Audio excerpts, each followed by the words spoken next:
Folks, gather round. Tonight we delve into the wacky world of international trade, where things aren't always what they seem. Picture this. It's the 1990s and Mercedes-Benz, the epitome of German engineering and luxury, decides to do business with North Korea. Yup, you heard that right. Kim Jong-il, a man known for his love of fine things and, well, other stuff we won't get into, wanted himself a fleet of shiny new Mercedes. 100 of them, to be precise. Now, you might be thinking, what could possibly go wrong? Oh, just a little thing called everything. This wasn't just some random Craigslist deal gone bad. This was Mercedes-Benz, a global powerhouse making a deal with a regime known for its, shall we say, unconventional business practices. It's like trying to teach a cat to fetch while wearing a tuxedo. Intriguing in theory, disastrous in practice. So buckle up, Buttercup, because we're about to take a wild ride through the fascinating and frankly baffling story of Mercedes-Benz's North Korean misadventure. Think of it as a cautionary tale, a reminder that even the most prestigious companies can fall prey to the allure of a bad deal. And trust me, this one's a doozy. By the time we're done, you'll be laughing, you'll be crying, and you'll be thanking your lucky stars you weren't the one who had to explain this mess to the shareholders. Okay, let's set the scene.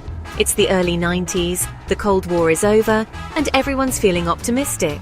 Well, almost everyone. Kim Jong-il, having inherited the leadership of North Korea from his dear old dad, decides it's time to treat himself. What better way to celebrate your newfound dictatorship than with 100 luxury cars? We're talking top-of-the-line Mercedes-Benz sedans, the kind that scream, "I'm in charge and I have excellent lumbar support." Now, I'm no economist, but even I can see a few potential issues here. First off, North Korea wasn't exactly known for its booming economy. They were more into, shall we say, military parades and enigmatic pronouncements than fiscal responsibility and timely payments. But hey, who needs money when you have charm? And by charm, I mean the ability to make a dictator blush. The deal itself was shrouded in secrecy, which is never a good sign. It's like ordering a pizza and having it delivered in an unmarked van at 3 a.m. Something's fishy, but you're too hungry, or in this case too eager for a sweet Mercedes, to care.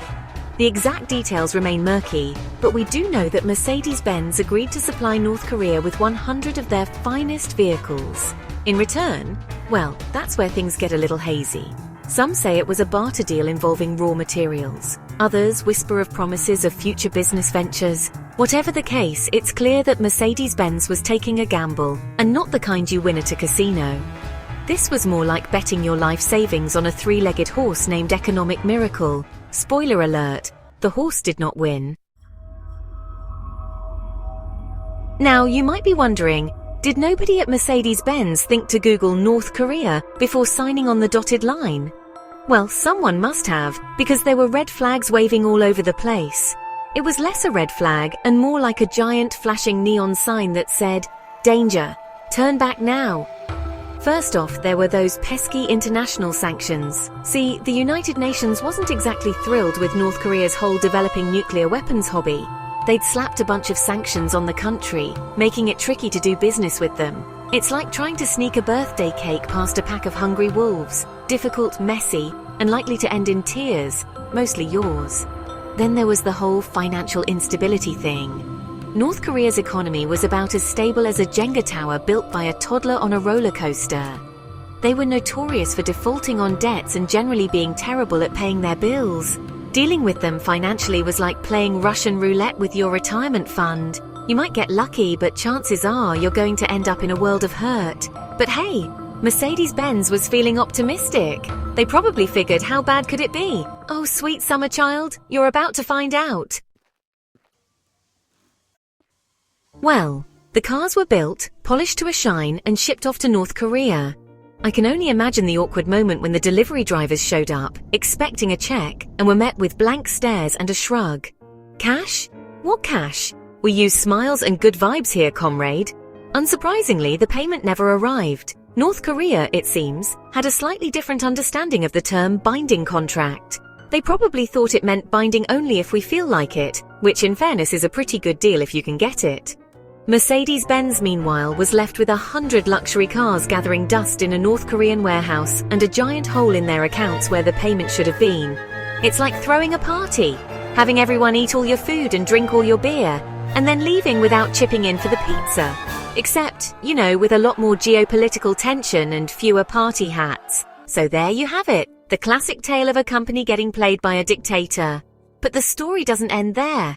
Oh no, my friends, this is just the beginning, because now Mercedes-Benz had to figure out how to get their money back, which was about as easy as teaching a hamster to speak fluent Klingon. Hey everyone, make sure you subscribe and hit that notification bell. That way you won't miss any of our new videos. Let's get started. Subscribing is super simple. Just click the red button below.